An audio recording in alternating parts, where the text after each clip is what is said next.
रात का खाना बनाने के बाद रेखा खाना देने के लिए अपने ससुर के कमरे में गई। और जब वो अपने ससुर के कमरे में गई तो उसने देखा कि उसका ससुर अपने मोटे महाराज के साथ अच्छे से खेल रहा था।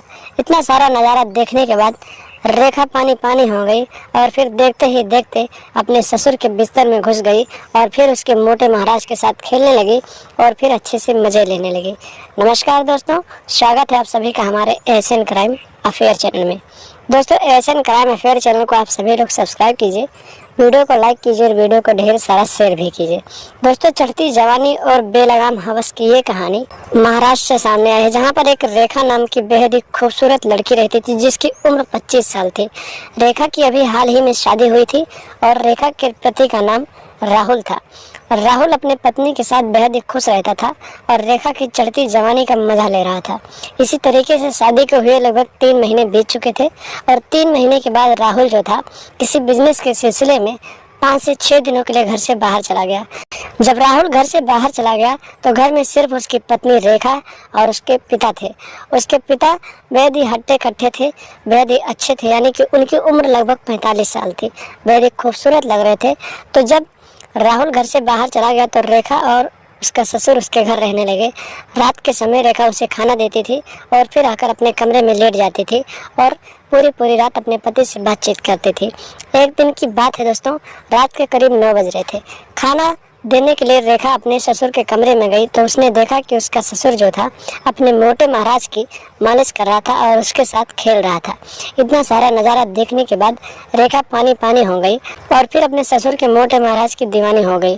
और फिर देखते ही देखते ना उसने हाँ देखा ना ताव देखा और फिर खाना देने के बाद अपने ससुर के रजाई में घुस गई और फिर उसके मोटे महाराज के साथ खेलने लगी। और फिर देखते ही देखते उसका ससुर भी जोश में आ गया और फिर वो अपने बहू के साथ प्यार करने लगा।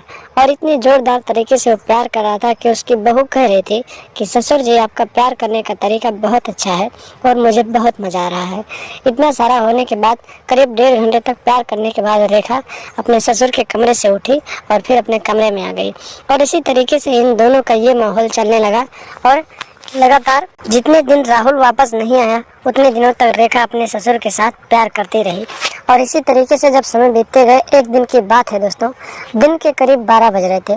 दिन में ही रेखा अपने ससुर के मोटे महाराज के साथ खेल रही थी और जोरदार तरीके से प्यार कर रही थी। तभी अचानक राहुल घर आ गया और जब राहुल घर आया तो उसने देखा कि उसकी पत्नी उसके पिता के मोटे महाराज के ऊपर बैठकर अच्छे से मज़े ले रही है और प्यार कर रही है।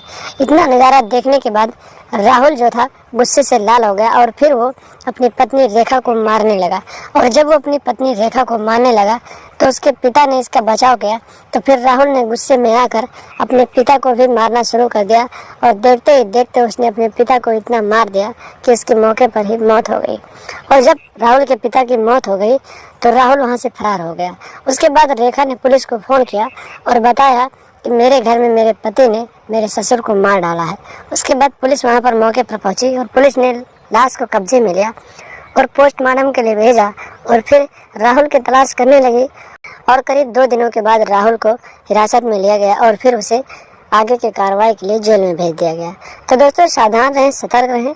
ऐसी औरतें आपके आसपास भी हैं और ऐसे लोगों से दूरी बनाकर रखें जो ऐसी मानसिकता रखते हैं, रिश्तों को तार तार कर रही हैं। उनसे लगातार दूरी बनाकर रखें, उनसे सावधान रहें, सतर्क रहें और अपने घर परिवार को सुरक्षित रखें। तो दोस्तों, बने रहें लगातार हमारे साथ और हमारे चैनल को सब्सक्राइब कर लें और हमेशा देखते रहें एशियन क्राइम अफेयर।